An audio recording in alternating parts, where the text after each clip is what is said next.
Allah.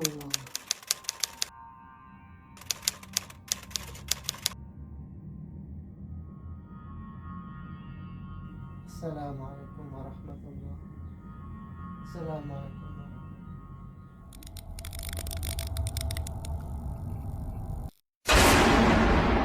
Mang Sukir. A'udzu billahi minasyaitonir rajim. Bismillahirrahmanirrahim. Assalamualaikum warahmatullahi wabarakatuh.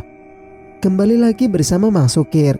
Untuk cerita kali ini, Mang Sukir akan menceritakan kisah yang berjudul Karma. Cerita ini ditulis oleh Hanasan, dan bagi teman-teman yang ingin membacanya secara langsung, bisa langsung kunjungi link yang saya sudah siapkan ada di deskripsi. Dan tak usah berlama-lama, langsung saja kita ke ceritanya. Selamat mendengarkan. Jadi, apa saja yang harus saya persiapkan sebagai syaratnya, Mbah? Tanya Mbak Patonah kepada lelaki berkumis dan berjanggut tebal yang bersila di depannya. Gak banyak. Cukup kamu bawakan celana dalam suamimu yang sering dia pakai. Kalau bisa, celana dalam yang belum dicuci. Jawab lelaki di depannya memberi perintah. Setelah memberikan uang rokok yang dimasukkan dalam amplop, Patona meninggalkan rumah yang terbuat dari papan dan terletak jauh dari rumah tetangganya. Lebih tepatnya, rumah tersebut berada jauh di ujung dusun yang letaknya di tepi hutan jati. Dan orang di sekitar dusun tersebut memanggil lelaki tua itu dengan sebutan Bawongso. Lelaki tua yang dikenal sebagai orang pintar atau dukun. Butuh kurang lebih 1 jam perjalanan untuk sampai ke rumahnya. Di atas motor tuanya, Patona disibukkan dengan pikirannya. Berbagai rencana disusun dalam otak kepalanya. Sesekali, tanpa senyum menghiasi bibirnya. Bibir mungil berkincu merah marun sangat kontras dengan wajah putihnya yang memerah terbakar matahari siang. Bunyi klakson motornya menggema di tengah teriknya surya.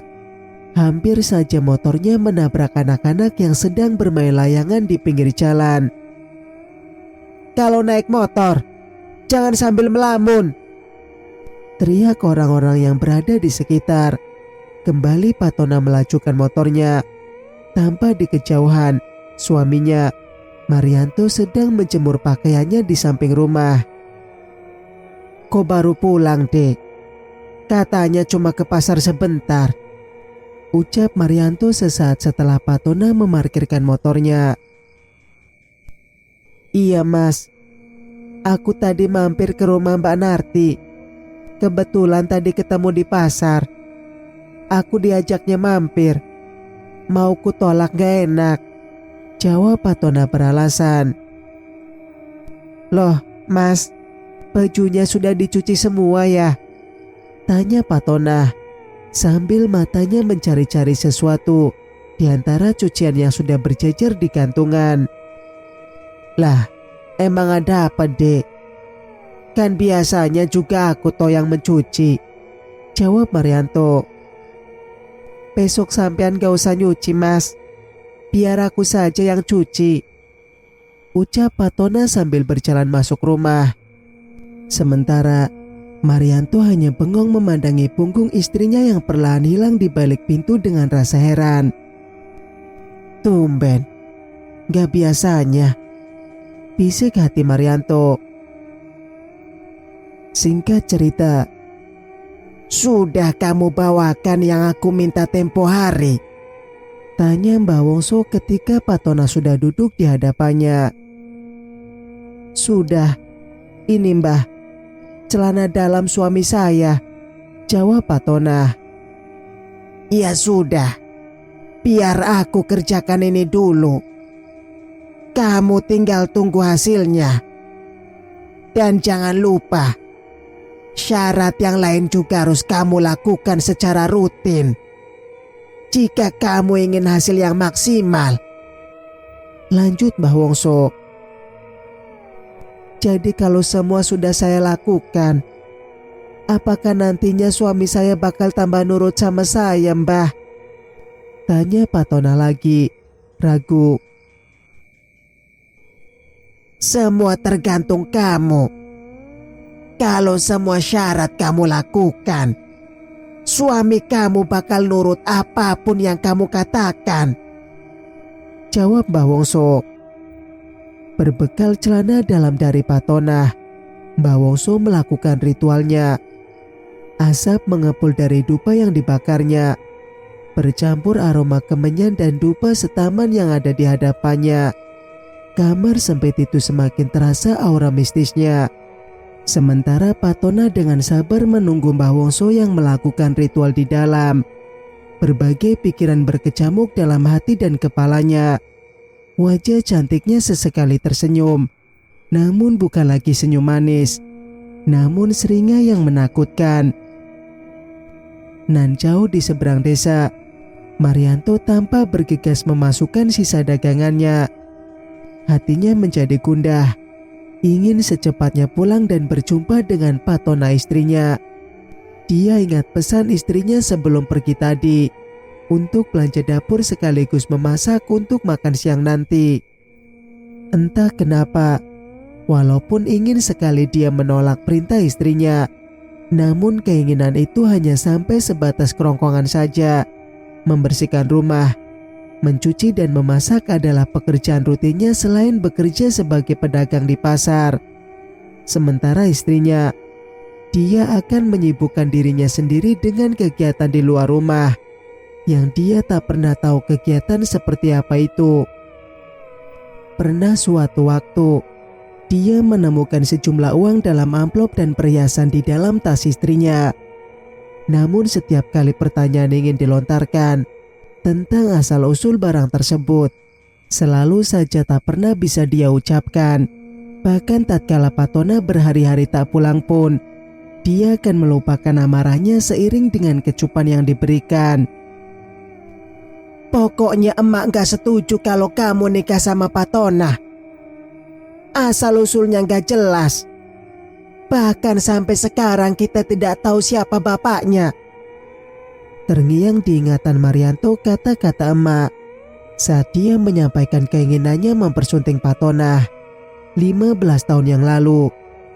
Walau lebih dari satu dasawarsa dan sudah dikaruniai 2 orang anak, namun emak belum menerima kenyataan bahwa anak bungsunya harus menikahi Patona, gadis cantik kembang desa anak Waindun.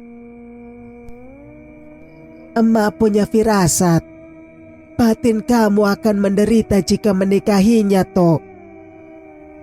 Kembali, kalimat emak terngiang di pikirannya. Memang bukan tanpa sebab emak menunjukkan ketidaksukaannya pada Patona. Selain dikenal sebagai kembang desa, dia juga sering gonta-ganti pacar. Dan tak jarang, para lelaki yang mengencaninya mengajaknya keluar dan pulang saat tengah malam. Satu hal yang tabu untuk kehidupan di dusun kecil, jika seorang anak gadis sering keluar malam dengan lelaki yang berbeda-beda. Mas gimana sih?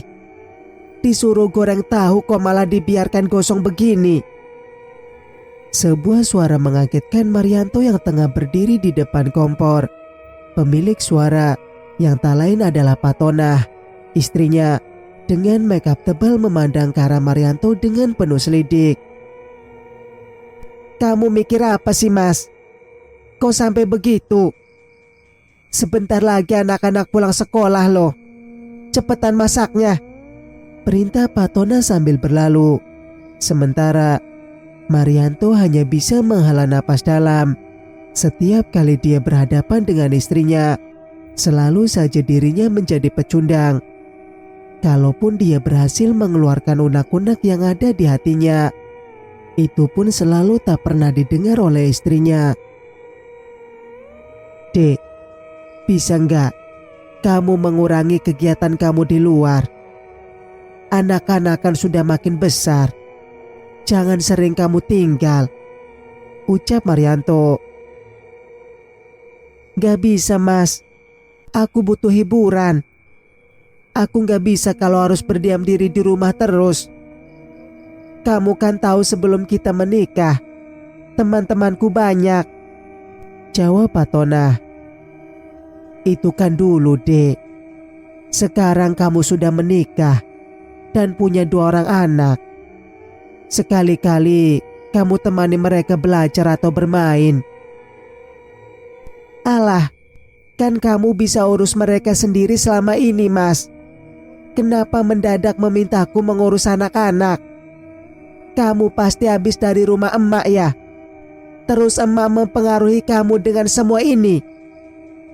Sambil memukul meja triplek, Patona berlalu meninggalkan Marianto yang masih terpekur sendiri di sana.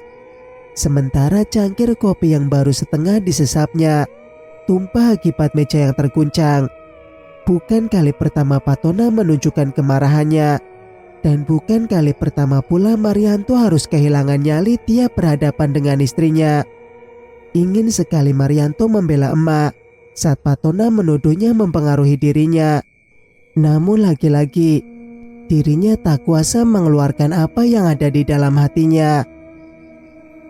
Singkat cerita, Mas, dapat pesan dari Bude. Suruh mampir ke rumah nanti kalau pulang dari jualan, ucap Mbak Surti.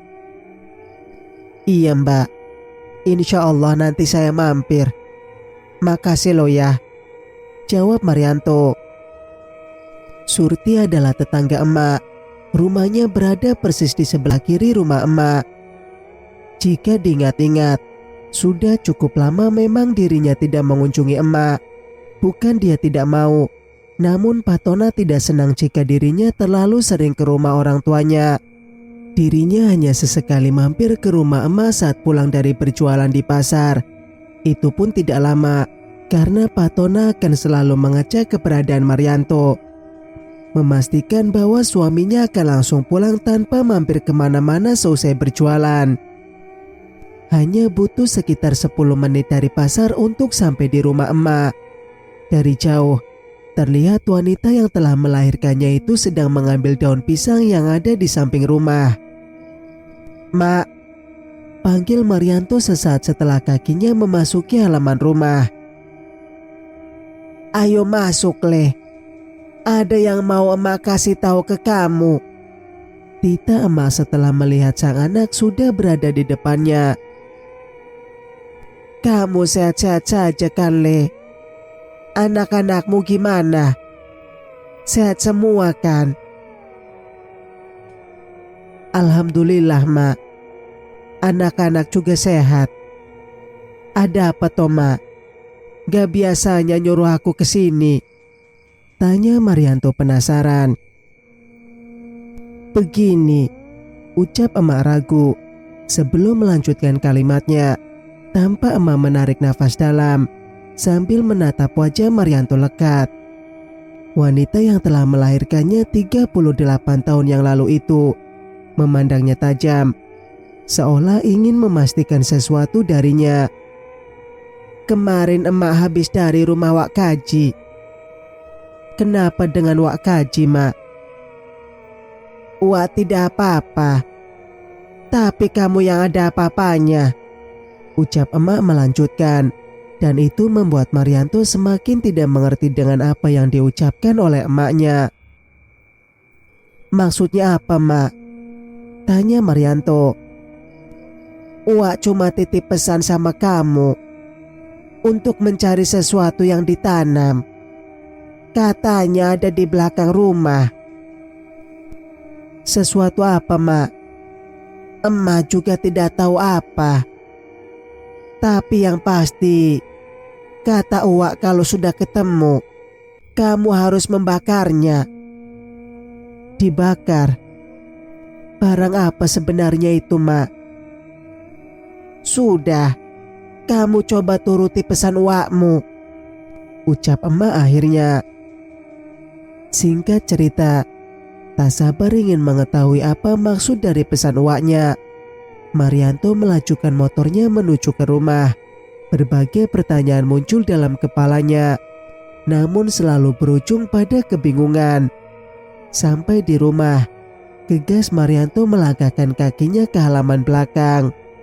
Matanya menyapu seluruh perkarangan rumah yang ditumbuhi pohon pisang itu. Tiba-tiba matanya tertuju pada sebuah pohon jeruk.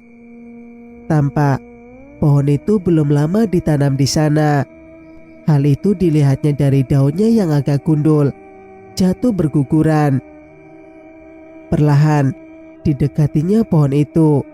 Dengan sedikit mengeluarkan tenaga, Marianto berhasil mencabut pohon jeruk tersebut.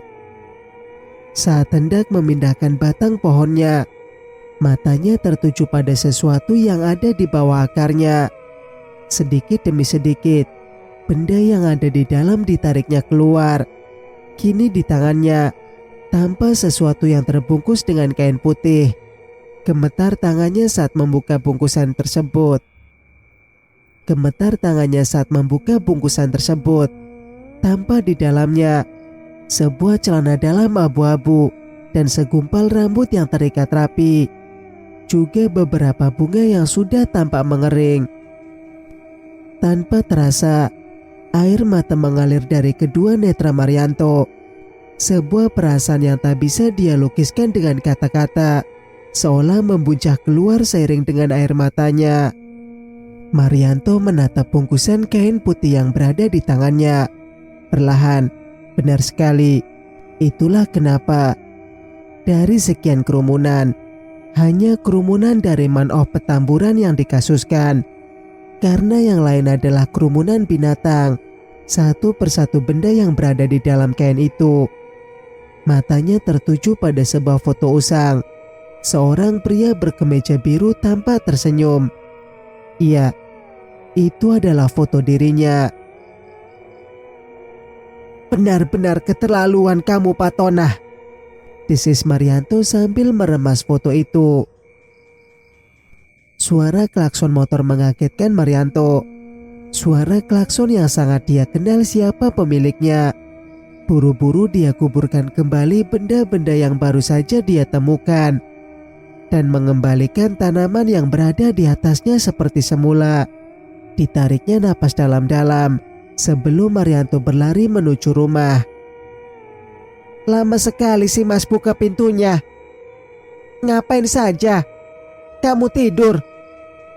Cerocos Patona sesaat setelah Marianto membuka pintu depan rumahnya. Sambil menahan perasaan amarah dan dendamnya mengekor di belakang Patona. Sesekali Marianto menarik nafas panjang. "Mas, tadi aku dari rumah Misri. Lusa dia hajatan. Anak sulungnya mau sunat. Kira-kira kita mau bantu ngasih apa ya?" ucap Patona. "Terserah kamu saja, Dek. Kamu kasih aja apa yang dia bawa saat kita hitanan Norma dulu," jawab Marianto setenang mungkin. "Ya nggak bisa dong Mas. Kalau bisa kita ngasihnya yang lebih banyak," jawab Patona. "Mas, hari ini kamu masak apa? Makan yuk, aku lapar," ucap Patona lagi. "Aku nggak masak. Hari ini pasar rame jadi nggak sempat masak," jawab Marianto. "Terus aku makan apa Mas? Jangan malas dong Mas jadi suami," ucap Patona sambil meninggalkan Marianto. Tak lama kemudian, terdengar motor Patona meninggalkan halaman. Marianto hanya diam, sambil mengepalkan kedua tangannya. "Sabar Marianto, belum saatnya," gumam hatinya. Singkat cerita, tak butuh waktu lama untuk menggali dan mengambil benda-benda yang tadi dia temukan. Diambilnya jerigen kecil berisi minyak tanah, kemudian menyiramkan pada bungkusan putih yang tergeletak di tanah. Korek api yang sudah terbakar kepalanya itu dia lemparkan ke arah bungkusan yang sudah tersiram minyak tanah. Sekejap saja, api berkobar membakar segala yang ada di dalamnya, bersamaan dengan asap hitam yang menyebar di terpa angin. Marianto merasa seolah belenggu yang selama ini mengikatnya perlahan-lahan telah lepas. ringan sekali. Dipandanginya sisa-sisa api yang ada di hadapannya. Dia menikmati setiap proses yang dilakukan. Beban batin dan beribu pertanyaan yang selama ini mengendap dalam hatinya perlahan-lahan terangkat terbawa hembusan angin. Patonah, jadi selama ini kamu menggunakan semua benda ini untuk menguasai hidup dan pikiranku. Gumam Marianto sesaat setelah api yang membakar benda tersebut benar-benar padam. Baiklah, kalau itu keinginanmu, aku akan mengikutinya. Tapi kali ini dengan caraku, desis Marianto. Sementara di tempat lain, terlihat Patona jatuh tersungkur saat sedang menikmati soto ayam di warung pertigaan jalan. Mbak Patona nggak apa-apa kan? Tanya pemilik warung. Saya nggak apa-apa Bu Nur. Tapi kok bisa ya kursinya patah begini? Tanya Patona. Saya juga nggak tahu Mbak. Padahal kursinya masih baru loh. Begini saja. Sebagai permintaan maaf, sotonya saya gratiskan. Bapak Tona nggak usah bayar, ucap Bu Nur. Beneran Bu, tapi masa cuma dapat kompensasi semangkuk soto? Padahal pinggang saya sakit banget loh. Dan lagi ya Bu, saya juga harus keluar duit lagi buat ngurut pinggang saya, jawab Patona sambil meringis memegang pinggangnya. Ya sudah, saya bungkusin satu saja buat anak-anak Mbak Patona. Kan Mbak jatuh juga bukan karena kesengajaan, jawab Bu Nur. Ya sudah deh, sini sotonya, jawab Patona sedikit kecewa. Setelah menerima bungkusan berisi soto, Patona meninggalkan warung Bu Nur. Sesampainya dia di halaman rumahnya, tiba-tiba Patona merasa kakinya terasa berat saat hendak melangkah ke arah pintu. Serasa ada yang memegang kedua kakinya, namun dipaksakan untuk tetap melangkah masuk rumah. Mas, kamu di mana sih? Teriak Patona tatkala tak ditemukan sosok suaminya di dalam rumah. Sebuah suara mengagetkan Patona. Suara yang berasal dari dapur. Mas, itu kamu bukan? Tanya Patona sambil berjalan menuju dapur. Namun langkahnya terhenti saat sesosok wanita berbaju hitam dengan rambut yang sudah sebagian memutih menatap tajam ke arahnya. Siapa kamu? Tanya Patona terbata-bata. Kamu, jawab sosok tersebut dengan suara parau. Patona mendekat ke arah sosok tersebut. Namun saat keduanya hanya berjarak beberapa inci, sosok tersebut tiba-tiba menghilang, meninggalkan aroma bunga kantil yang memenuhi ruangan. Sementara di tempat lain, jadi gimana Leh? Sudah kamu temukan apa belum benda yang harus kamu bakar? Tanya Mak dengan khawatir. Sudah Mak, dan sudah aku bakar sesuai pesan Wak Kaji, jawab Marianto lirih. Aku benar-benar gak nyangka Mak, jika Patona tega berbuat keji seperti itu. Main guna-guna untuk membuatku tunduk padanya, ucap Marianto sambil mengusap wajahnya kasar. Itulah kenapa dulu emak tidak setuju kamu menikahinya. Emak punya firasat tidak baik akan hal ini, lirih emak berucap. Wanita yang sudah melahirkannya itu menatap Marianto tajam. Ada rasa lega tersirat di wajah senjanya. Ada sedikit beban yang terangkat dari hatinya. Lalu, apa yang akan kamu lakukan selanjutnya, Leh? Tanya emak.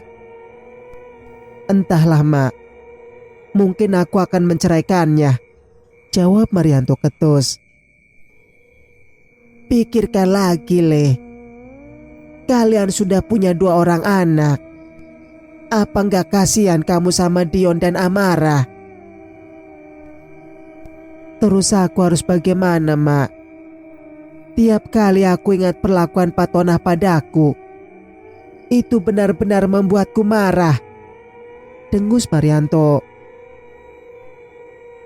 Jangan terburu-buru membuat keputusan. Kalian sudah menikah lama. Sebagai suami, tugas kamu untuk membimbing istrimu menjadi lebih baik. Tapi jika sudah tidak bisa dipertahankan, emak tidak bisa berbuat apa-apa selain mendoakan yang terbaik untukmu, jawab emak panjang lebar.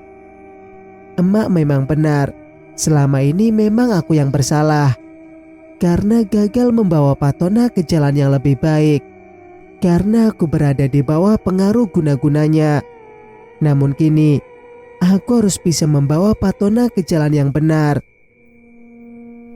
Mak, aku pulang dulu ya. Mungkin Pak Tonah sudah pulang, pamit Marianto. Jangan lupa sholatnya ya, Le. Juga perbanyak zikir. Nanti Mak akan ke rumah Wak Kaji buat minta doa, ucap emak sambil mengantarku keluar. Siapa sebenarnya wanita tadi? Kemana dia pergi? Gak mungkin dia secepat itu pergi, gumam Pak Tonah saat menemukan keberadaan wanita yang baru saja dilihatnya.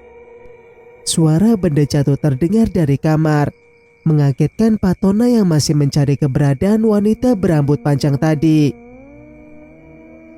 Mas, kamu ngapain sih kedubrakan di kamar? Teriak Pak Tonah. Namun tak ada jawaban seperti yang diharapkan. Senyap, mendadak Pak Tonah merasa bulu-bulu di tangan dan tengkuknya meremang, dan bau bunga kantil kembali tercium, menguar di seluruh ruangan. Mas, jangan bercanda ya. Gak lucu tahu. Kamu dari tadi dipanggil gak menyahut, ucap Pak Tonah sambil berjalan perlahan menuju kamarnya. Hati kecilnya berharap bahwa yang membuat gaduh suara tersebut adalah suaminya, Marianto. Kok gak ada orang? Kemana Mas Santo pergi? Apa ke rumah emak lagi? Kecamuk hati Pak Tonah setelah tadi dapatinya Marianto di kamar. Ah, bodoh amat. Nanti juga pulang sendiri, ucap Pak Tonah sambil menuju meja rias. Ditariknya kursi meja rias mendekat ke arah cermin. Namun saat mata Pak Tonah menatap bayangan yang ada di cermin, seketika dia berteriak. Ah, kenapa wajahku jadi begini? Apa yang terjadi denganku? Ini tidak mungkin. Ini tidak mungkin, jerit Pak Tonah sambil menutup wajahnya dengan telapak tangannya. Masih dengan rasa tak percayanya, Pak Tonah mendekatkan wajahnya ke depan cermin. Kenapa wajahku jadi kusut dan kusam begini? Bukankah minggu lalu aku baru dari rumah Mbah Wongso? Jangan-jangan... Pak Tonah menghentikan ucapannya, lalu buru-buru memoleskan makeup ke atas kulit keriputnya. Dengan penutup wajahnya menggunakan selendang, buru-buru dia menstarter motornya. Tak butuh waktu lama, motor Pak Tonah sudah melaju kencang di atas jalan berdebu menuju ke kampung dekat hutan, rumah Mbah Wongso. Ibu kalian kemana? Tanya Marianto kepada Dion, anaknya, saat didapati istrinya di rumah. Mana aku tahu, Pak. Ibu kan memang gak pernah di rumah, jawab Dion ketus. Hus, gak boleh begitu. Walau bagaimanapun dia ibumu. Pak, kata Teguh temanku, dia sering melihat ibu ke rumah Mbah Wongso, ucap Amara anak perempuannya. Masa sih? Salah orang mungkin. Siapa tahu yang dilihat temanmu itu kebetulan mirip ibumu saja. Jawab Marianto, berusaha meyakinkan anaknya bahwa itu bukan ibu mereka. Walau hatinya sendiri yakin apa yang dilihat teman putrinya itu adalah istrinya. Awalnya Amara gak percaya, Pak. Tapi yang bilang bukan cuma Teguh. Pak Slamet juga bilang pernah ketemu ibu di rumah Mbak Wongso ketika ngantar kunjungan. Jawab Amara lagi. Kira-kira ibu mau apa ya ke rumah Mbak Wongso? Ih, serem. Ucap Amara sambil mengedikan bahunya. Marianto hanya tertegun mendengar penuturan anaknya. Kepalanya kembali dipenuhi berbagai pikiran tentang istrinya, juga anak-anaknya. Ucapan emak kembali terngiang di telinganya. Baik buruknya seorang istri tergantung cara suami membimbingnya. Jika masih bisa dibimbing, bimbinglah. Singkat cerita, sore itu terlihat mendung. Angin kemarau kencang menerpa pohon-pohon yang tumbuh di sekitar rumah Marianto. Saling bergesek, menciptakan beradu dengan deru angin sore, menambah kesan kelam sore itu. Dek, kapan pulangnya? Kok gak dengar suara motor kamu? Sapa Marianto saat dirinya berpapasan dengan Pak Tonah ketika keluar dari kamar mandi. Wanita itu tidak menjawab sapaan suaminya, namun justru pergi meninggalkan Marianto yang masih memandangi punggungnya, yang tanpa sedikit bungkuk berlalu menuju kebun belakang rumah. Dek, mau kemana lagi sore-sore begini? Di luar anginnya kencang. Mana Belum sempat Marianto menyelesaikan kalimatnya, terdengar suara motor berhenti dari arah depan. Mas. Dek. Jantung Marianto seolah berhenti berdetak ketika suara yang sangat dia kenal memanggil namanya. Tak berapa lama, pemilik suara yang sudah dia hafal sudah berdiri di hadapannya dengan memakai kerudung yang sebagian menutup mukanya. Dek, kamu? Iya, ini aku Mas, istrimu. Kenapa? Kok heran melihatku? Apa karena mukaku ini? Ini gak apa-apa kok, hanya telat perawatan saja. Terang Pak Tona saat mendapati Marianto dengan wajah kebingungan saat melihat kedatangannya. Sementara Marianto memperhatikan istrinya di kamar yang tengah menyisir rambutnya, dan sesekali matanya melihat ke arah pintu dapur.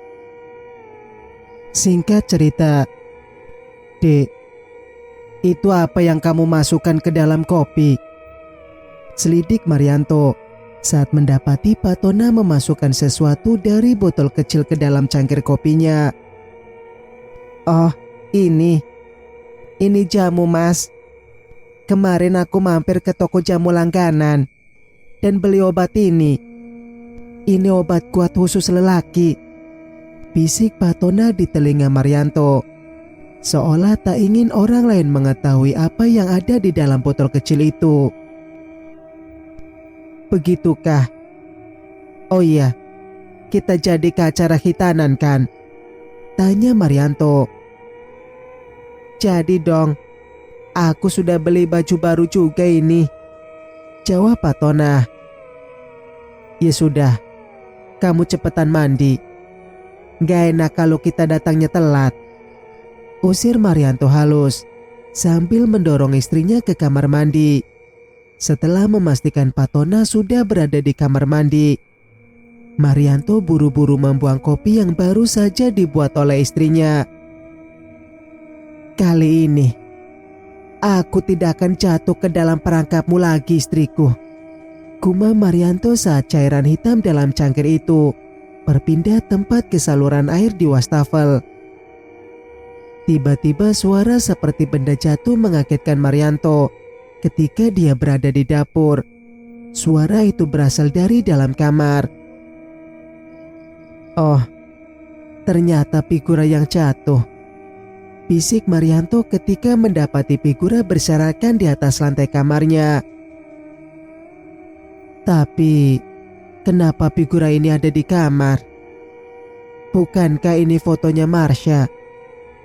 Gumam Marianto sambil membersihkan kaca figura yang berserakan di lantai. Ada apa, Mas? Patona yang tiba-tiba berada di hadapan Marianto membuat dia mundur beberapa langkah ke belakang. Kamu kenapa, Mas? Seperti melihat hantu saja. Dek, kenapa pundakmu seperti miring ya? Terlihat seperti sedang menggendong sesuatu yang berat. Jawab Marianto terbata.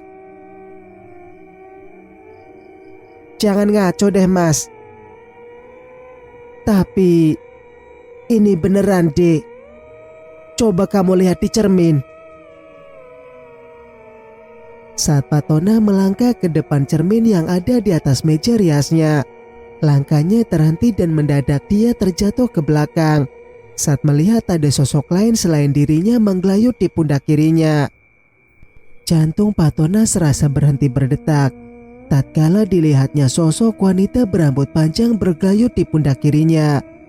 Dengan bola mata melotot, seolah hendak melompat keluar, ditatapnya sosok wanita dalam pantulan cermin itu. Sementara sosok wanita berambut panjang itu menyeringai ke arahnya. Dek, apa yang terjadi? Marianto menepuk pipi istrinya. Mas, ada... Kalimat Patona terhenti. Sejenak dia tampak sedang memikirkan sesuatu. Walau ingin sekali dia memberitahu suaminya, namun hal itu tak dilakukannya karena dia mengetahui akan suatu hal yang berhubungan dengan sosok tersebut. Ada apa, Dek? Tanya Marianto ketika dilihatnya Patona menghentikan kalimatnya. Tidak, aku hanya ingin bertanya, sekarang jam berapa? Ini sudah pukul 10 malam, Dek. Tidurlah, besok saja kita ke acara hitanan. Tita Marianto sembari membetulkan selimut istrinya. Cukup lama aku pingsan, gumam hati Patona. Saat kita merasa bahagia, hari seakan berlalu begitu cepat. Namun ketika beban dan himpitan masalah mengiringi, waktu terasa berhenti berputar. Kalaupun berputar, itu pun akan terasa sangat lambat. Mas, mana sarapannya? Kok kosong gak ada apa-apa? Teriak Patona saat tak didapati makanan di atas meja. Kalau kamu lapar, masak saja sendiri. Aku dan anak-anak sudah sarapan nasi goreng. Jawab Marianto sambil menyesap kopi buatannya sendiri. Mas, kenapa? Atau kita tukar posisi saja? Aku yang di rumah ngurus pekerjaan rumah, dan kamu yang ke pasar jaga toko. Jawab Marianto memotong kalimat Patona. Tapi biasanya kan kamu mengerjakan semuanya, Mas. Protes Patona. Mulai hari ini, jangan dibiasakan lagi. Sudah ya, Mas mau ke toko. Kamu di rumah saja. Kerjakan tugas rumah, masak juga nyuci. Marianto menepuk pundak istrinya sebelum pergi meninggalkannya. Iya, dia akan memulai hidup baru dengan caranya hari ini. Sementara Patona memandang punggung suaminya dengan perasaan geram. Baru kali ini Marianto berani menolak dan bahkan memerintahnya mengerjakan pekerjaan rumah. Mbah Wongso, aku harus menemuinya lagi, geram Patona. Sesampainya di tempat Mbah Wongso, Sudah habis masanya, Nduk. Resikonya berat, ucap Mbah Wongso sambil menarik nafas panjang. Lalu bagaimana, Mbah? Apa tidak ada jalan lain? Tanya Patonah.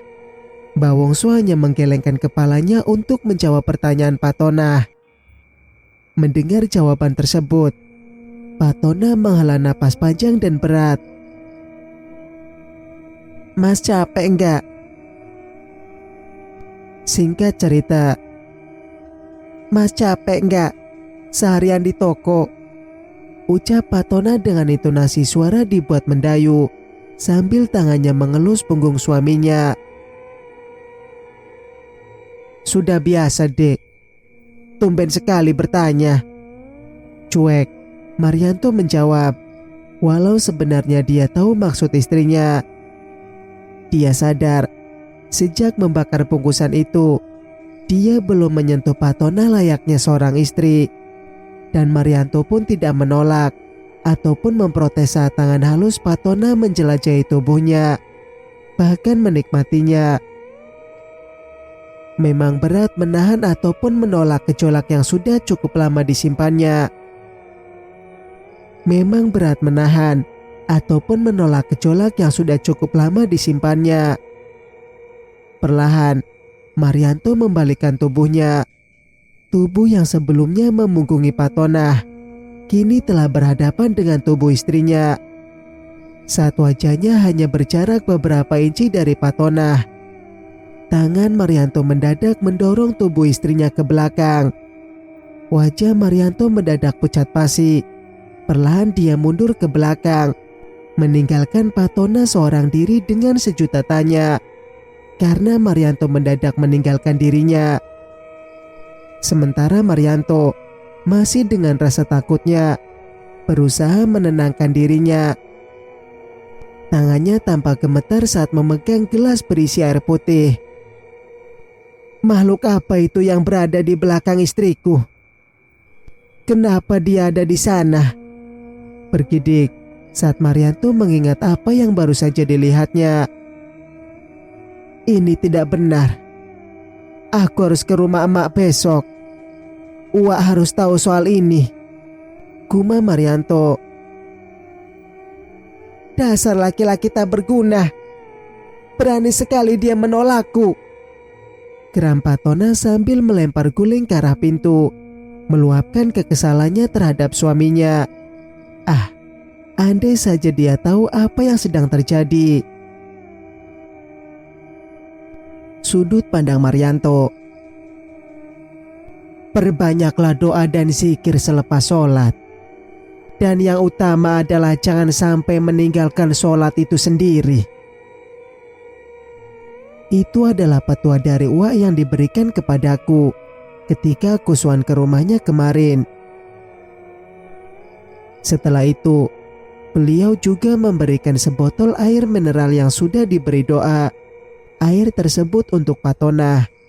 Uak berpesan supaya Patonah meminum air tersebut.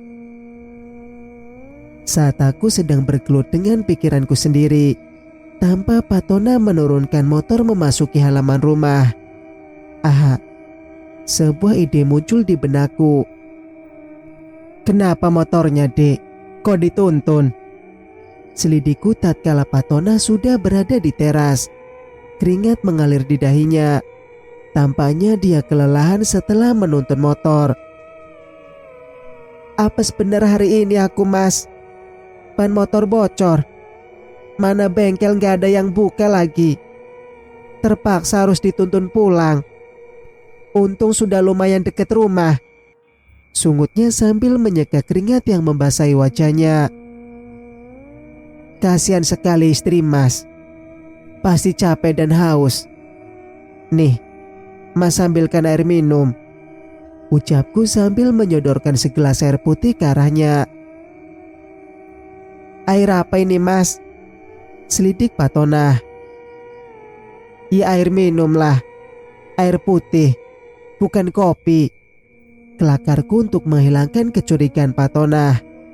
Tanpa menunggu lama, segelas air tersebut sudah berpindah tempat. membasahi kerongkongan hingga akhirnya menuju ke lambung. Semoga ya Allah, lirihku berdoa. Oh iya dek, anak-anak malam ini gak pulang. Mereka bermalam di rumah emak. Tadi siang dijemput Wawan, ucapku pada Patonah. Oh, Wawan yang tinggal di sebelah rumah emak? Tanya Patonah. Iya, kamu tahu kan? Emang ada acara apa di rumah emak? Tumben banget, tanya Patonah penuh selidik. Kemarin emak telpon, katanya kangen sama anak-anak. Kita kan jarang membawa mereka ke sana. Gak ada salahnya kan? Sekali-kali tidur di rumah neneknya, jawabku. Aku tahu Patonah memang kurang suka jika aku atau anak-anak sering ke rumah emak. Tapi untuk kali ini dia tak punya alasan untuk menolak ataupun membantah ucapanku. Singkat cerita, entah kenapa malam ini mataku begitu berat. Padahal baru jam 9 malam.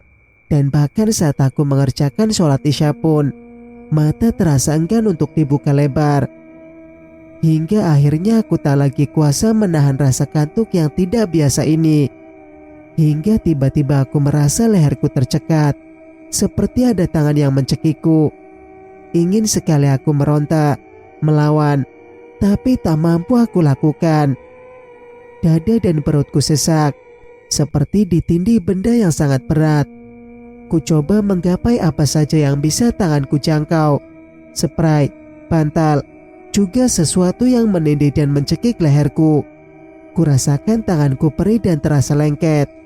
Air mata pun aku rasakan mengalir dari netra yang terpejam. Entah berapa lama aku dalam kondisi seperti itu, dengan rasa sakit di seluruh tubuh, seolah mempertahankan jiwa yang hendak pergi meninggalkan raga. Hingga satu kesempatan di mana aku bisa membuka mata. Keterkejutanku tak berhenti di situ saat ku dapati istriku, Patonah, duduk di atas tubuhku dengan tanpa sehelai benang pun, seolah menikmati tubuhku yang sama-sama tanpa busana. Tapi tidak, dia bukan istriku.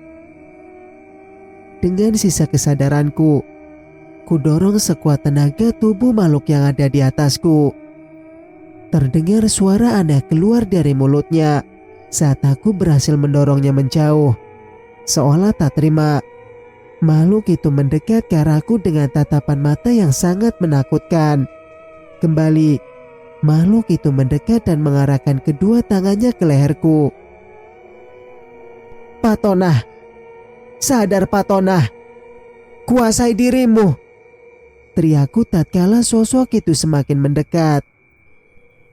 Kamu milikku, suara serak keluar dari mulut Patonah. Dalam kepanikan, aku teringat akan air dalam botol yang aku dapat dari Wa tadi siang. Dengan sisa tenaga, aku menggapai air yang berada di atas meja tersebut. Namun saat aku hendak menyiramkan ke arah Patonah, tangannya lebih dulu menangkis hingga botol itu terlempar di sudut ruangan. Dan lagi-lagi, kakiku terjatuh ketika hendak mengambilnya. Kini, sosok Patonah sudah menindih tubuhku yang berada di lantai kamar. Bukan, kamu bukan Patonah, teriakku geram sambil berusaha menggapai botol yang terjatuh. Tidak, tidak, panas, teriak Patonah.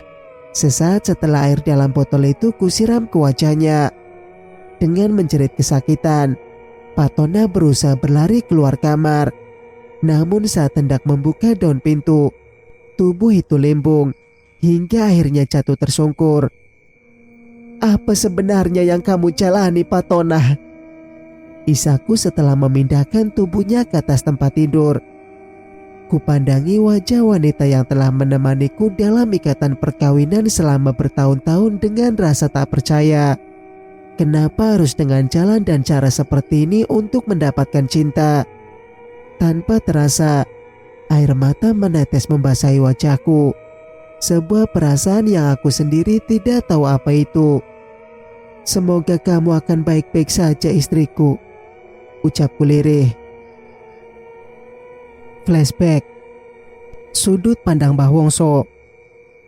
Pertama kali aku melihatnya ketika dia sering diajak oleh Surtini, ibunya. Surtini sering datang ke rumah minta pegangan. Bahkan sejak masih gadis dia sudah menjadi langgananku. Profesinya sebagai penari tayub mengharuskannya membawa pegangan khusus supaya tidak kalah saing dengan penari lainnya. Karena selain harus pandai menari, Surtini juga harus mempunyai daya tarik lain, sehingga dia bisa membawa pulang lebih banyak uang saweran. Dan ketika tayub mulai tergeser dengan kesenian dan hiburan lain yang lebih modern, pamor Surtini mulai meredup. Terakhir dia datang menemuiku untuk minta tolong supaya pria pujaannya membalas cintanya. Namun apa daya, pria yang diharapkan cintanya sudah melabuhkan hatinya pada gadis lain yang masih saudara. Bukan aku tidak mau membantu, tapi aku yakin mau memisahkan mereka. Karena gadis yang akan dinikahi oleh pria pujaannya adalah Fatimah, sepupu jauhku. Walau hubunganku dengan orang tuanya tidak terlalu baik, setidaknya aku tidak akan memperburuk dengan perbuatanku memisahkan mereka. Sejak saat itu, Surtini jarang meminta bantuanku lagi. Hingga suatu ketika, dia membawa seorang gadis dan memperkenalkannya sebagai anaknya. Namanya Patonah, seorang gadis yang cantik. Mereka berdua datang ke rumah untuk meminta bantuan. Bantuan yang sama seperti yang pernah kuberikan belasan tahun lalu pada Surtini, yaitu susuk pengasihan. Setelah itu, Patonah beberapa kali datang ke rumah sendiri tanpa diantar oleh ibunya. Namun keadaannya kali ini sambil membawa sebuah foto pemuda yang katanya begitu dia cintai. Benar-benar sama persis dengan ibunya dulu. Memang benar, buah jatuh tidak jauh dari pohonnya. Namun tidak mudah untuk membuat pemuda itu benar-benar tunduk pada Patonah. Karena pada dasarnya, dia pemuda yang baik dan taat beribadah. Beberapa kali, aku sering gagal melakukan ritualku. Seolah ada tirai yang melindunginya dari setiap usahaku untuk menaklukkannya. Dan ternyata benar, walau Patonah sudah berhasil menikah dan mempunyai 2 orang anak yang menginjak remaja, namun dia tidak sepenuhnya bisa menguasai hati Marianto, suaminya. Semua ada masa akhirnya. Begitupun dengan ilmu guna-guna yang kukirimkan pada Marianto dulu. Lambat laun memudar dan hilang pengaruhnya. Tapi aku tidak khawatir akan hal itu. Karena dari awal, aku sudah memberitahukan pada Patonah bahwa segala akibat dia yang akan menanggungnya. Dan ternyata benar, siang itu Patonah menemaniku dan mengatakan bahwa suaminya sudah mulai berani melawannya. Sementara kulihat wajahnya pun sudah seperti nenek-nenek. Pertanda bahwa susuk yang aku tanam di setiap jengkal tubuhnya sudah kehilangan kekuatan. "Lalu, apa yang harus aku lakukan, Mbah?" tanyanya saat itu. "Syaratnya berat, dan akibatnya juga fatal jika kamu gagal. Apapun itu, aku akan lakukan, asal suamiku bisa kembali nurut dan tunduk padaku." Aku menghela napas dalam. Tak tega sebenarnya jika harus menyuruh Patonah melakukan syarat ini. "Beri suamimu darah haid." Apa, Mbah? Darah haid?" Patonah terkejut mendengar syarat yang kuucapkan. "Iya, bukan hanya itu saja. Selain itu, Aku akan memberi salah satu temanku untuk tinggal dalam tubuhmu. Teman apa, Mbah? Peliharaan, Mbah. Dan kamu juga harus merawatnya dengan baik. Kulihat Patona menelan ludah dengan wajah pucat. Namun akhirnya dia menganggukkan kepala sebagai tanda setuju atas syarat yang kuajukan. Dek, Mas mau berangkat jualan dulu ya. Kalau mau makan, Mas sudah masak. Tinggal dipanasin sebentar. Marianto berpamitan pada istrinya, Patona, untuk berangkat ke pasar. Sementara Patona masih berguling di balik selimut. Seperti biasa, sebelum subuh Marianto sudah bangun untuk menyiapkan dagangannya yang akan dijual ke pasar. Setelah selesai, dia menyiapkan sarapan untuk dirinya dan juga istrinya. Setelah semua selesai, dia akan pergi ke musola dekat rumahnya untuk menunaikan sholat subuh sebelum berangkat ke pasar. Ditatapnya Patona yang masih tertidur sebelum dia berangkat ke pasar. "Mas!" teriak Patona dari dalam kamar. Karena tidak mendapat jawaban, Patona keluar kamar. Jam dinding sudah menunjukkan pukul 8.30. Sementara dirinya baru bangun dari tidur. "Belum pulang ternyata," gumam Patona dengan sedikit gontai. Khas orang bangun tidur, Patona berjalan menuju dapur, kemudian membuka tudung saji.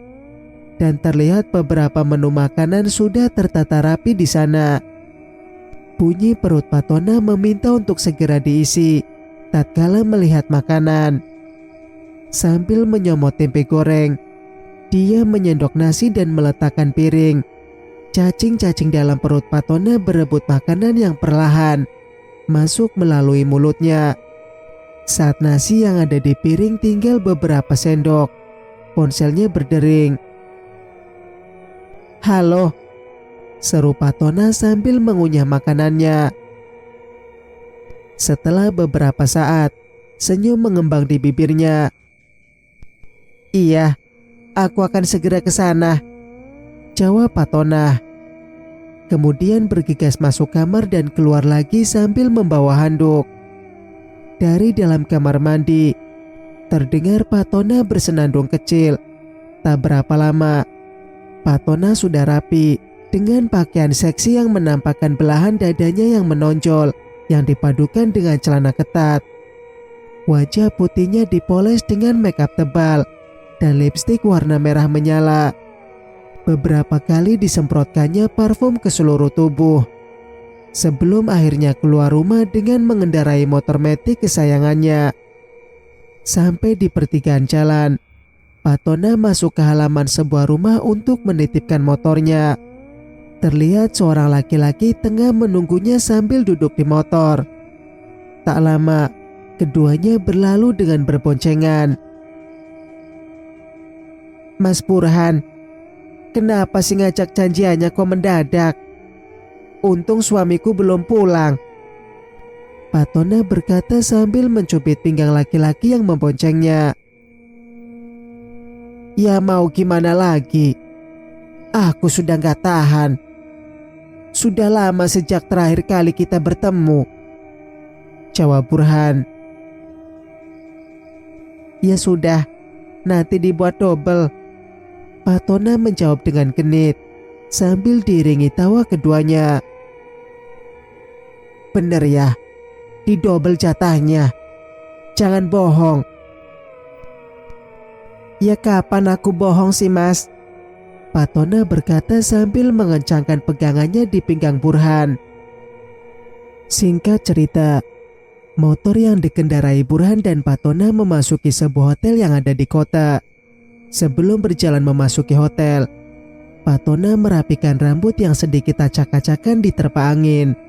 Rambut sebahu yang baru beberapa waktu lalu diluruskan di salon tetangganya. Dia sibakan. "Mas, aku pakai masker dulu ya, biar tidak ada yang mengenali."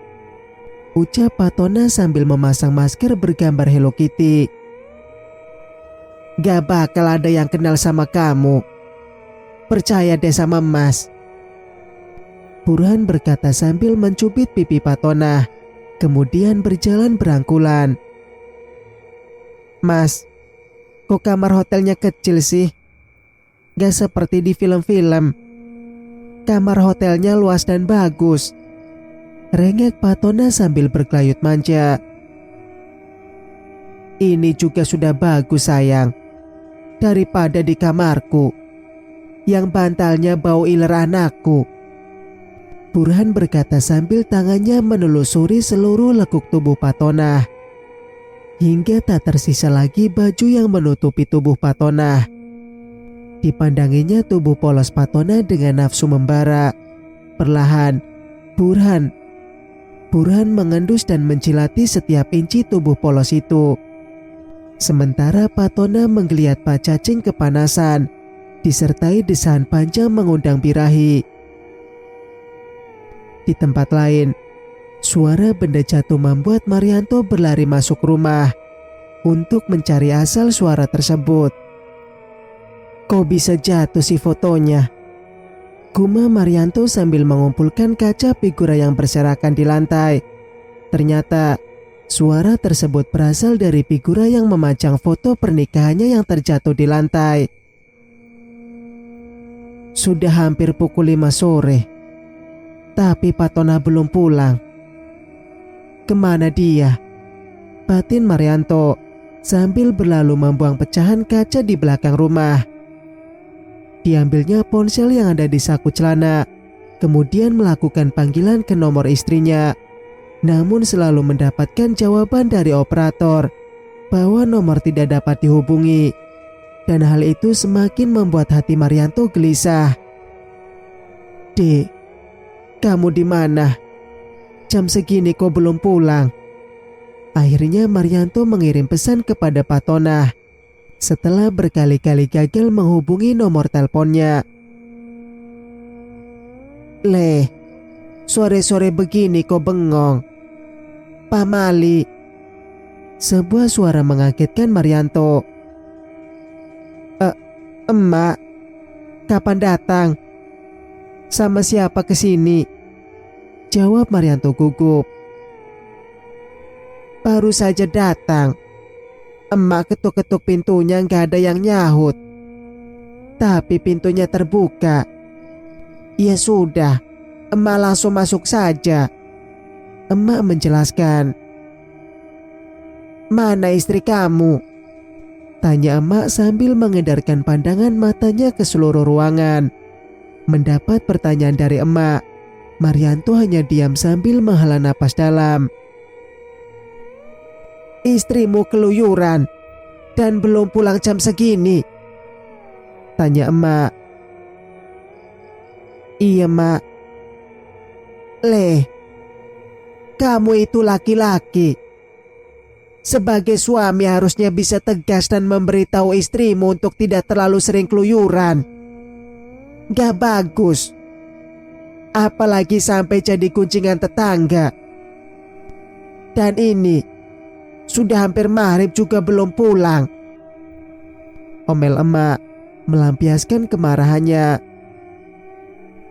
Aku akan mencarinya mak. Marianto berdiri untuk mencari Patona. Tidak usah dicari. Kebiasaan. Kalau dia merasa punya suami dan tanggung jawab, pasti akan pulang. Emak berkata sambil menarik tangan Marianto, sehingga membuat Marianto kembali duduk di kursinya. Sementara di tempat lain, kamu benar-benar hebat sayang. Aku sampai kehabisan nafas. Burhan berkata sambil menyeka keringat yang membanjiri tubuhnya. Aku masih sanggup loh untuk beberapa kali putaran lagi, ucap Patona sambil meraih tubuh Burhan. Kembali, keduanya berpacu dalam buaya nafsu yang membakar keduanya. Erangan demi erangan mengiringi puncak birahi keduanya.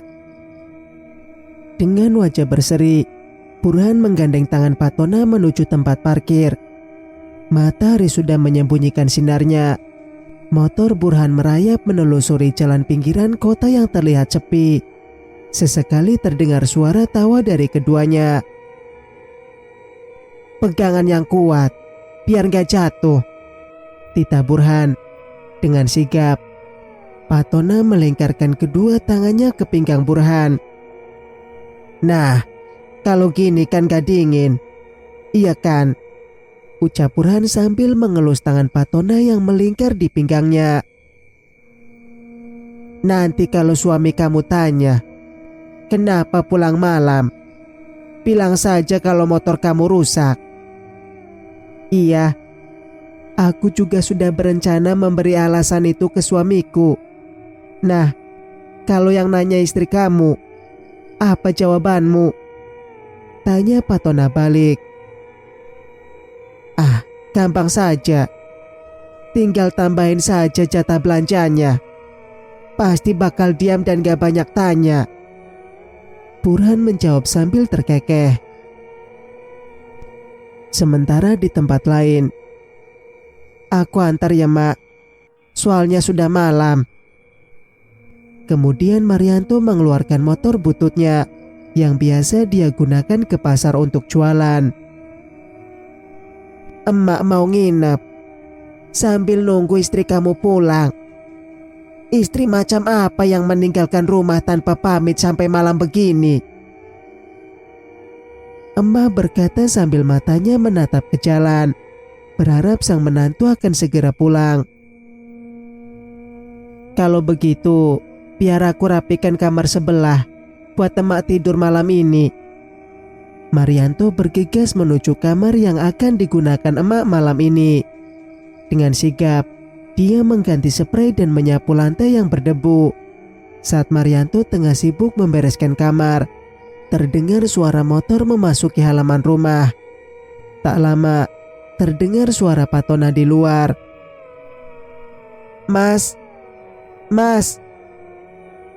dari mana jam segini baru pulang?" Emak yang mengetahui kedatangan Patona berdiri di depan pintu menyambut kedatangan Patona. Sementara Patona sedikit terkejut melihat emak sudah berdiri di hadapannya. "Emak, kebiasaan buruk. Masuk rumah itu harus mengucapkan salam, bukan teriak-teriak dari luar. Benar-benar kamu tuh," omel emak pada Patona. Patona hanya diam mendengar omelan mertuanya.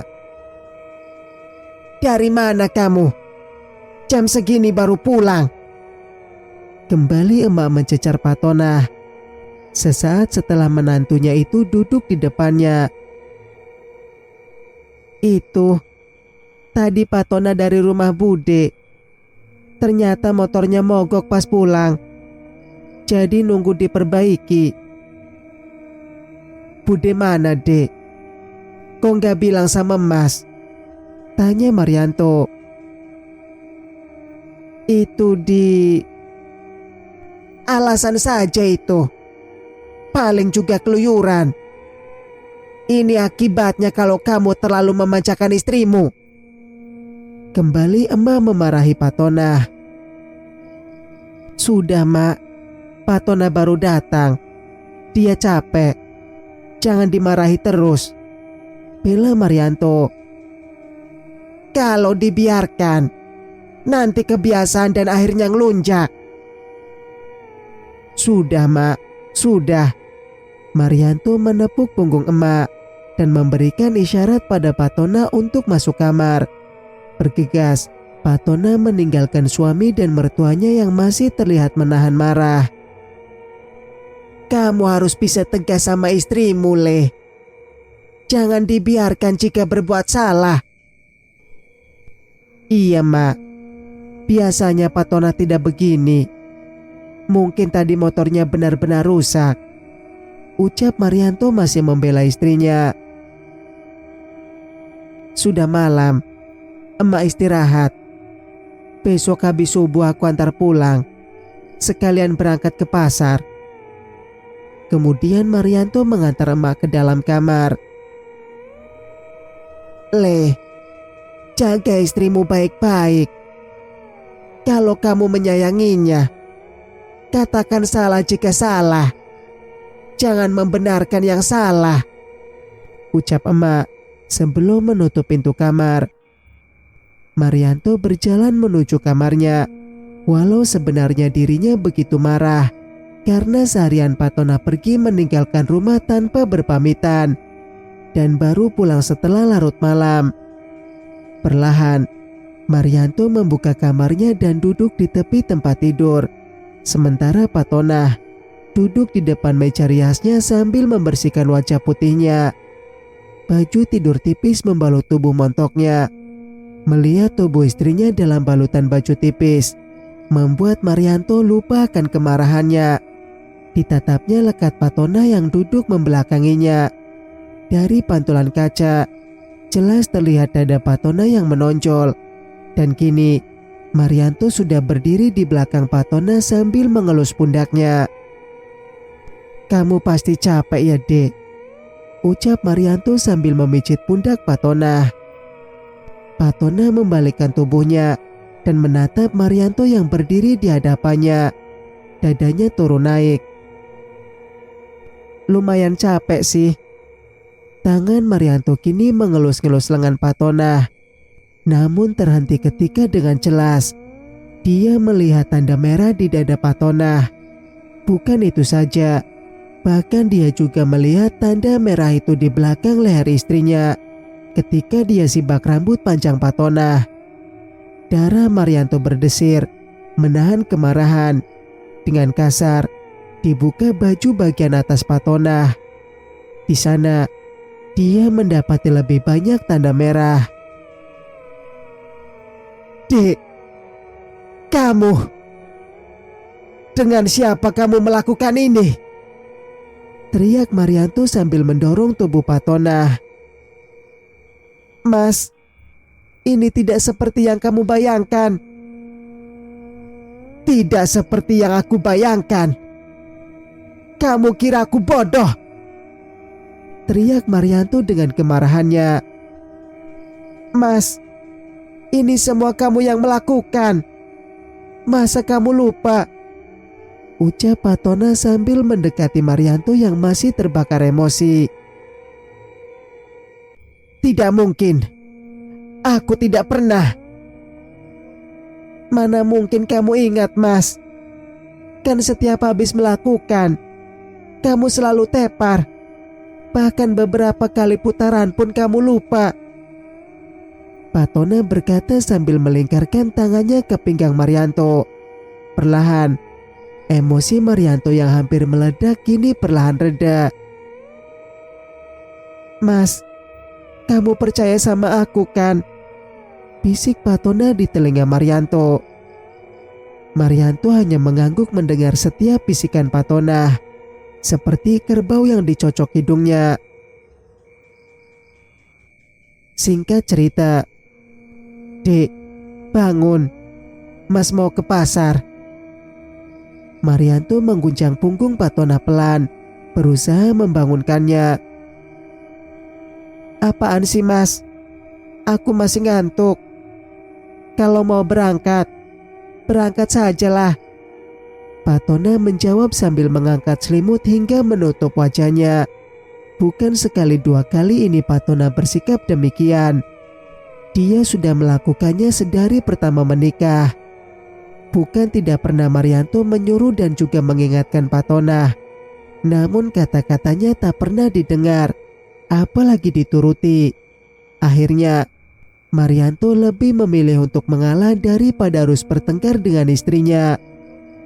Namun kali ini, Marianto benar-benar merasa malu karena emak telah melihat sendiri kelakuan Patona yang selama ini dia selalu tutupi. Belum lagi peristiwa semalam di mana Patona pulang larut malam saat emak menginap di rumah mereka. "Istrimu belum bangun juga?" tanya emak mengagetkan Marianto. "Belum, Mak." Marianto menjawab sambil memakai helmnya. Sementara emak hanya menghela napas melihat kelakuan istri dari anaknya tersebut. Yang sabar ya Leh. Emak menepuk pundak Marianto lembut, berusaha memberi kekuatan pada anaknya atas kelakuan istrinya. Marianto berusaha menahan mata yang mulai mengembun untuk tidak tumpah di hadapan emak. Namun tak urung, air mata itu jatuh juga. Buru-buru dia seka sebelum emak melihatnya. Kita berangkat sekarang, Mak. Marianto antar Mak pulang dulu. Baru setelah itu ke pasar. Marianto menstarter motornya untuk berangkat ke pasar sekaligus mengantar emak pulang. Singkat cerita, sekitar pukul 9 pagi, Fatona keluar dari kamarnya. Diambilnya handuk yang tergantung di atas gantungan, lalu buru-buru melangkah ke dalam kamar mandi. Tak lama, terdengar dia bersenandung dari dalam.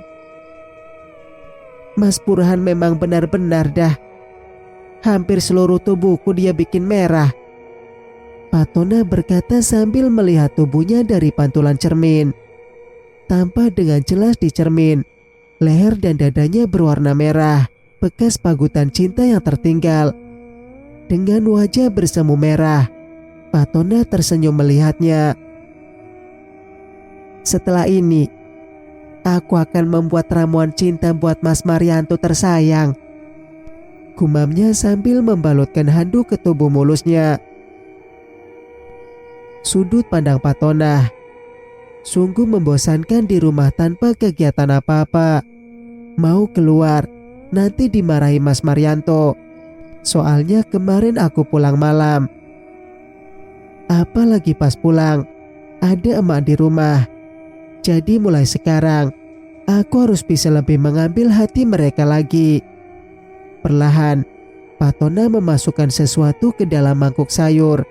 Sayur yang dimasak Marianto sebelum dia berangkat ke pasar tadi pagi. Pelan, Fatona mengaduk sayur tersebut sambil bibirnya tersenyum. Singkat cerita, seminggu setelah kejadian malam itu, Fatona sering terlihat murung.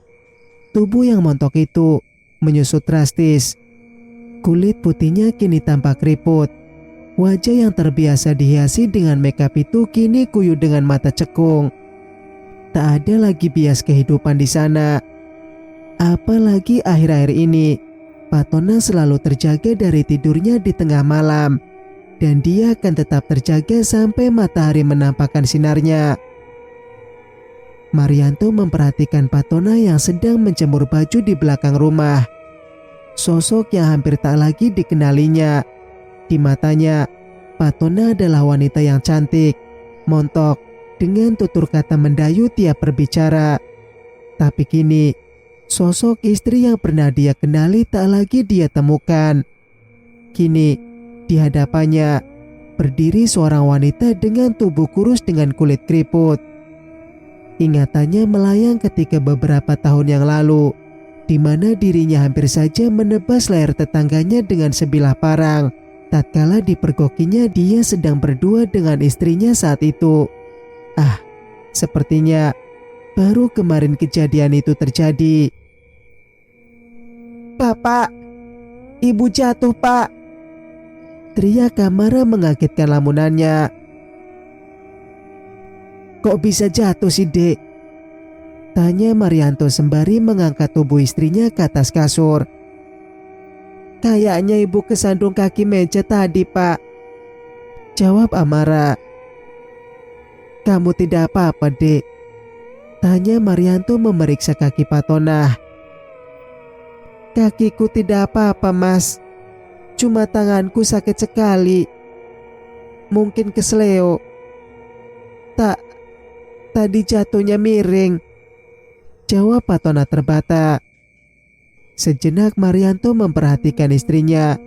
Dilihatnya mulut istrinya sedikit miring, sementara tangan kirinya menekuk, tak bisa diluruskan. Dek, perasaan Marianto menjadi tidak karuan. Sekali lagi, diperhatikannya istrinya yang duduk bersandar di atas kasur. Apakah Fatona mengalami stroke? pikirnya. "Dek, Mas panggilkan tukang urut ya, biar dibenerin yang barusan jatuh tadi," Marianto berkata. Kemudian meninggalkan Patona dan Amara yang masih memijit kaki ibunya. "Dek, ini Mak Siti sudah datang," ucap Marianto. Di sebelahnya, Mak Siti, tukang urut yang tinggal tak jauh dari rumahnya, berdiri terpaku menatap Patona. "Astagfirullah," terdengar Mak Siti beristighfar lirih. "Mas yang sabar ya," ucap Mak Siti lirih sambil menepuk pundak Marianto. Sementara Marianto berusaha mencerna maksud dari ucapan Mak Siti tersebut. Singkat cerita, Tidak, tidak, ampun." Begitulah, setiap malam terdengar teriakan Patona. Seperti malam ini, kembali Patona berteriak dan terjaga dari tidurnya, membangunkan seisi rumah. Jika biasanya Patona hanya berteriak saja, kini dia menangis terisak. Mas, maafkan aku." "Iya," ucap Patona terbata dalam isak tangisnya. "Aku sudah memaafkan semuanya, Dek," jawab Marianto sambil menggenggam tangan Patona. Walau sebelah tangannya kini tak lagi normal, Patona berusaha mengulurkan kedua tangannya. Diciumnya tangan Marianto, penuh haru. Ada bulir bening yang menetes dari mata Patona dan membasahi tangan Marianto. "Pak, Ibu kenapa lagi, Pak?" Dion dan Amara sudah berdiri di pintu kamar dengan wajah khawatir. Keduanya memperhatikan sang ibu yang bersusah payah bangkit dari tempat tidur. Dengan tangan kiri ditekuk ke atas, tertatih Patona berjalan keluar kamar. Namun baru beberapa langkah, tubuhnya terhuyung hingga kemudian jatuh tersungkur. Marianto dan Dion berlari ke arah Patona yang tergeletak di lantai. "Pak, gimana kalau tangan ibu yang sebelah kiri ditarik saja, biar bisa lurus kembali? Awalnya kan jatuh, siapa tahu tulangnya bisa balik ke tempat semula." Dion mencoba mengutarakan idenya kepada Marianto. "Jangan ngawur, Thomas. Gak kasihan sama ibu kamu?"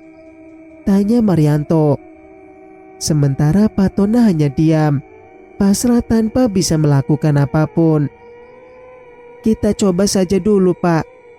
Aku waktu latihan silat pernah keseleo, dan kakiku yang keseleo ditarik sama pelatih, langsung sembuh," Dion meyakinkan sang bapak. "Dia punya keahlian, lah kita kan gak punya. Dicoba saja dulu, biar aku yang narik. Bapak pegangi ibu dari belakang," perintah Dion pada bapaknya. Kemudian Dion memegang tangan kiri ibunya. Lirih, mulutnya mengucap doa. "Dalam hitungan ketiga ya, Pak. 1, 2, 3. Seiring ditariknya tangan Patona, terdengar suara gemeretak dari tulang tangannya, seperti kayu yang digeser ke tempat semula. Patona berteriak panjang.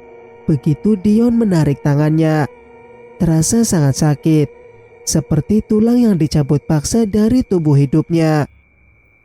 Perlahan diolesinya tangan kiri Patona dengan minyak urut. Pelan, Marianto membalurkannya ke seluruh tangan Patona. Senyum terlihat di bibirnya. "Gimana, Dek? Sakit? Coba diluruskan tangannya," tita Marianto. Sudah bisa lurus, Mas," jawab Patona terbata. "Iya, Dek. Sudah tidak nekuk lagi tangannya. Hebat kamu, Dion," seru Marianto sambil meluruskan tangan Patona.